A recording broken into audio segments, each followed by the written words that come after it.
Ladies and gentlemen, welcome to the Apostle Kamili Kijana YouTube channel. Wherever you are, I am quite sure because it is my prayer that this video will finds you well and fine despite of the hard time that we are living in. Back to me, I am pretty fine. The Lord has been so good to me, and I really appreciate Him for the gift of life. It is an honor to be alive today. Welcome back from yesterday's celebration of Madaraka Day. But as many people will say, it was a sad Madaraka Day. Many people have been wishing happy Madaraka Day, but they really, when you go deeply into people's mind, they find it a sad day it was. Now, what is an essence? What is the real meaning of Madaraka Day? Madaraka Day was the day Kenya attained her independence. On such a day in 1963, this is the time when Kenya fully became an established republic. In recognition of that, so Kenya celebrates this day every year. As we mark this 60th Madaraka Day, William Ruto, who is the 50th president of the Republic of Kenya, marked this as the first Madaraka Day celebration to be held under his leadership since he was sworn in. And as you know, such a national day is ever an opportunity for Kenyans to hear what the government has achieved and what the government is planning to achieve.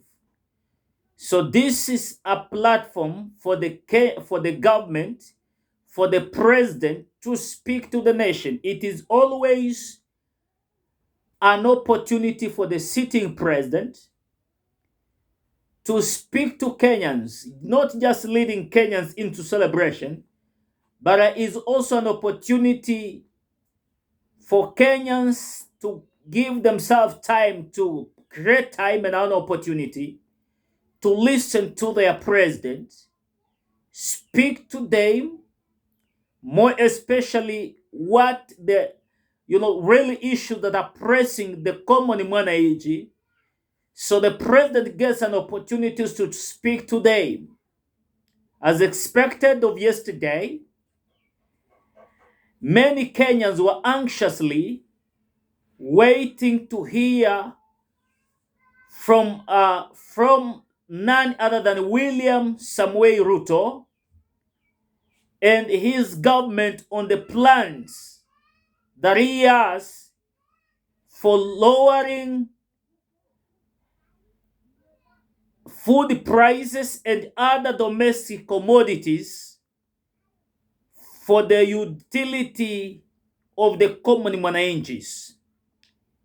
But as it is right now, the large number of Kenyans that we have happened to interact with them, they expected William Ruto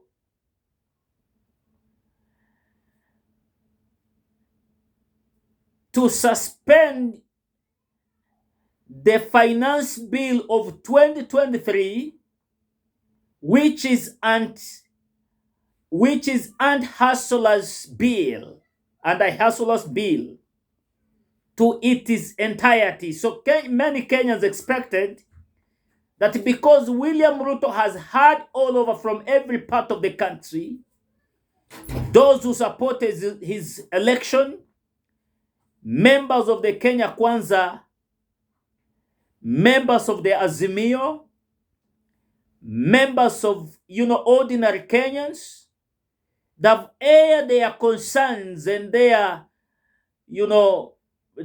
opposition to this bill here. So they expected that William Ruto will suspend and will drop this controversial finance bill of 2023. But to the surprise of many, William Ruto went ahead, apart from speaking about how his government is going to lower prices of unga, how his government is going to lower the prices of fuel, and the other, those commodities, the domestic commodities prices. But people were surprised. The hustlers were surprised when William Ruto never spoke about anything about that. But instead, William Ruto was concerned about, spearheading and speaking good about the finance bill of 2023. And the surprise the government as well, William Ruto insisted, in other words, in knows, he spoke about whether they like it or not, finance bill will say through parliament, which is supposed to be tabled and debated in the next week. So we're gonna see to that. But he has vowed it for real, there is no way how it is going to fail. So William Ruto, right now as we speak, the Madaraka Day turned out to be sad because the expectations of Kenyans was that William Ruto will hear the cries of the common mwananchi, the common people that voted in him, the people that he spoke and told him that this is the government of Mamba Boga, the government of watu wa mkokoteni, the government of people, people of boda. But now he's no longer listening to them. So these people have been wondering. So instead, William Ruto never spoke about it. Never spoke. He spoke like a man who has just come from another country, not even a continent. Maybe if he was coming from Africa, he would have said, yeah, the tough economical times, people are struggling to afford even $1 million a day. But William Ruto spoke like a man who has just come from a different planet, a man who has just come from another continent, visiting head of state to this country. William Ruto. This is William Ruto that most of the people went out and they warned the Kenyans and they said, we know William Ruto, but the people who never knew William Ruto never listened. So these are the results of voting in William Ruto. Because when he stood to speak, he was worried. He was worried. He never got an opportunity even, because when he was speaking, the turnout again was so worrying. William Ruto never expected such a low turnout. You can recall that before he began his speech, the head of state telling the security officers to open the gates that let people come in, let them come and fill the field, You can look at that.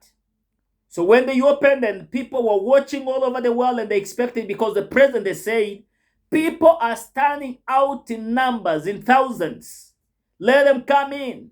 When people came in, there were less than 100 people who came. So the field was as empty as it was. So William Ruto himself, the event embarrassed him. It embarrassed his international visitors. You'd see. So this is actually very embarrassing to William Ruto and his government, because many Kenyans are tired. Because you could go to the internet yesterday. Was they had given William Ruto a name that are Mutukufu lies. Mutukufu lies. So which means His Excellency the one who lies. Okay. So this is what actually happened. Wananchi gave it a wide berth. And even I'm told that he had invited other leaders, other national leaders, including His Excellency Uhuru Kenyatta, the fourth president of the Republic of Kenya.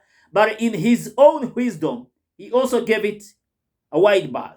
He had also invited Raila Molo Odinga, Martha Karua, Kalonzo Musyoka, Honorable Eugene Wamalo, among many others. But in their own wisdom, they decided to give wide berth to this celebration. So I want you to let me, maybe before we continue, and maybe you are listening, you're watching this video for the first time, please take a second or two and click that subscribe button so that next time we produce a video like this, YouTube will automatically notify you. And for the subscribers, I want to continue thanking you, brothers and sisters, wherever you are, because without you, we could not be here where we are.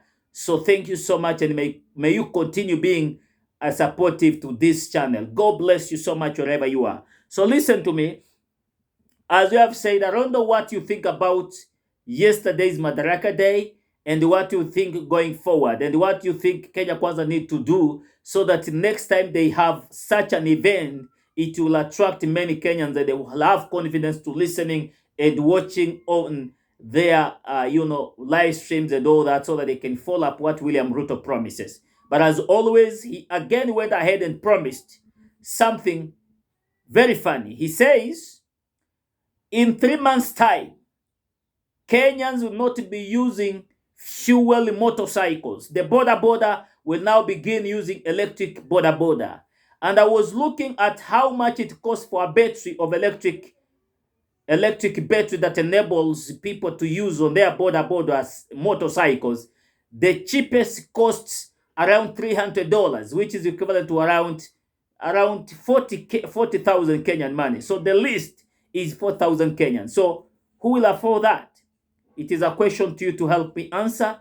But for now, thank you so much for your time. Until next time, God bless you and have a good day. Amen.